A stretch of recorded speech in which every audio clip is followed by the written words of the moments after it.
Lente Regional. Noticias y opinión. Hola, gracias por seguirnos en Lente Regional. Mucha atención que en el departamento de Caquetá se sigue registrando un aumento significativo de los casos de COVID-19. Me acompaña el médico Jorge Darío Méndez, es el presidente del Colegio Médico Capítulo Caquetá. Médico, bienvenido a Lente Regional. Cuéntenos en ese momento cómo está la situación con el COVID-19. Bueno, muy buenos días. La situación con el COVID-19 es terrible, es deprimente. Tenemos ocupación total de camas, tanto en el Hospital María Inmaculada como en la Clínica Mediláser. Al 100%, con algunas limitaciones ya por esta ocupación tan masiva, con una preocupación mayor porque ya no son las personas de 60, 70 años y con comorbilidades, sino personas jóvenes de 30, 40, 50 años sin ningún factor de riesgo aparente, lo que por supuesto implica una situación más preocupante para nosotros. Además, el aumento exponencial de casos que se ha presentado en las últimas 2 semanas ha ocasionado que la cantidad de trabajo que se presente para el personal de salud, para quienes trabajan en esta sala sea mayor, sea agobiante. Ya muchos de ellos están extenuados por la cantidad de turnos que tienen que realizar, ya que la cantidad de personal que hay, aunque se ha aumentado en los últimos días, no es suficiente para atender esta cantidad de casos. Es excesivamente preocupante y le pedimos a la comunidad que por favor mantengan al máximo las medidas de protección y de bioseguridad, el uso del tapabocas todo el tiempo cubriendo boca y nariz, no salir si no es necesario, a menos que sea obligatorio salir de la casa, y procurar mantener el aislamiento con las demás personas a 1,5 metros o 2 metros y con eso disminuir un poco la posibilidad del contagio. El panorama a nivel nacional, a nivel regional, sigue el paro, sigue las manifestaciones. ¿Qué significa esto, médico, en cuanto a este tercer pico de la pandemia en nuestro departamento? Bueno, este pico nosotros lo veíamos venir desde enero o febrero, ya estaba anticipado epidemiológicamente.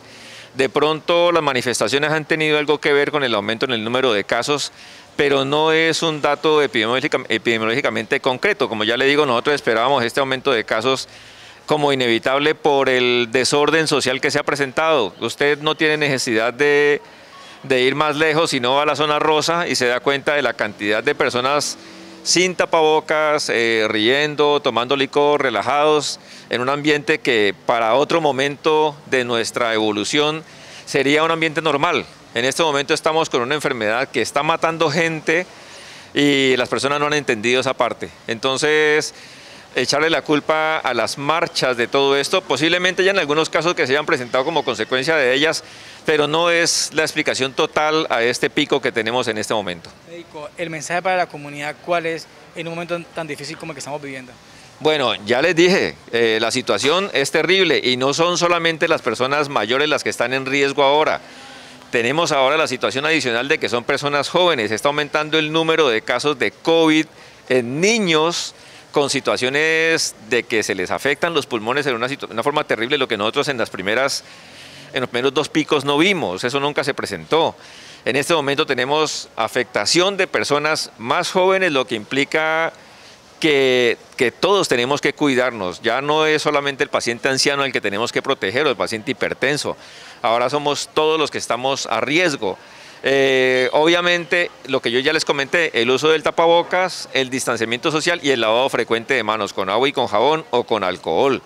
Y no salir de la casa a menos que sea absolutamente necesario.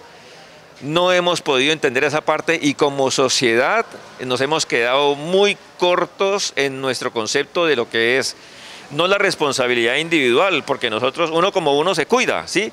Pero cuidarse uno por las demás personas, no solamente por uno, sino por evitar contagiar al familiar, al amigo, a la persona cercana, esa parte ya parece que no la aprendimos, lamentablemente. Ante ese panorama, ¿usted qué recomienda? ¿Se deben tomar medidas? ¿Qué debe pasar?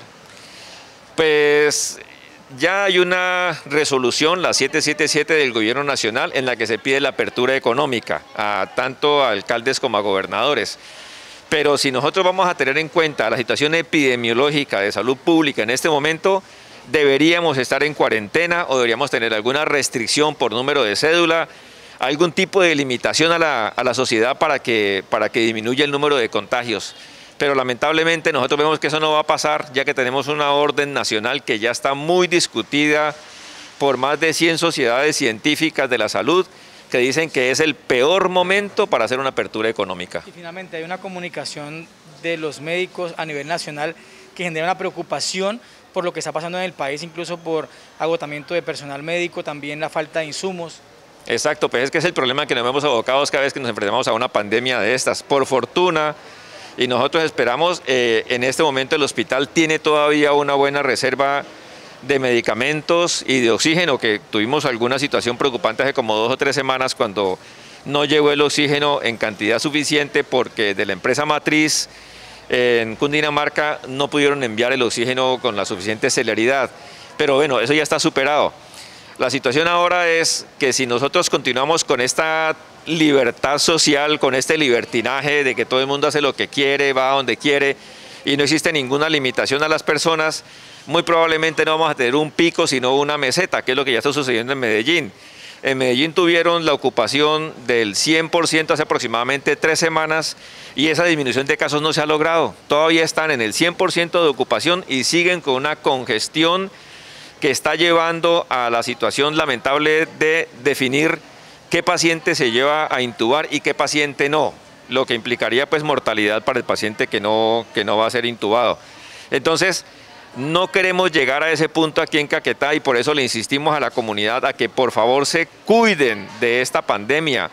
No es un cuento y ahora pues con la vacunación, por supuesto, ya que tenemos la posibilidad de la vacunación, no se nieguen a la opción de la vacunación, que es mucho más terrible padecer la enfermedad que padecer los efectos secundarios de la vacunación que se pueden presentar en algunos contados casos. Muchas gracias al médico Jorge Darío Méndez, presidente del Colegio Médico Capítulo Caquetá, quien nos entrega una radiografía de lo que es actualmente la situación del tercer pico de la pandemia del COVID-19. Muy importante que la comunidad recuerde el uso adecuado del tapabocas, el lavado frecuente de manos y el distanciamiento social. Además, acudir a los puntos de vacunación en cada una de las etapas. Por momentos se nos olvidan esas medidas y es ahí cuando se registran desafortunadamente los contagios. Con la cámara de John Freddy Hernández, soy Juan Pablo Sánchez informando para Lente Regional, Noticias y Opinión. Somos Gas Caquetá, SAESP, empresa caqueteña que genera empleo en la región. Llegamos hasta sus hogares con atención personalizada para encender la llama del desarrollo regional. Servicio de ventas y preventas dirigidas a las familias caqueteñas con la misión de satisfacer las necesidades y expectativas de nuestros clientes. Gas Caquetá, SAESP, la mejor energía al servicio de la comunidad.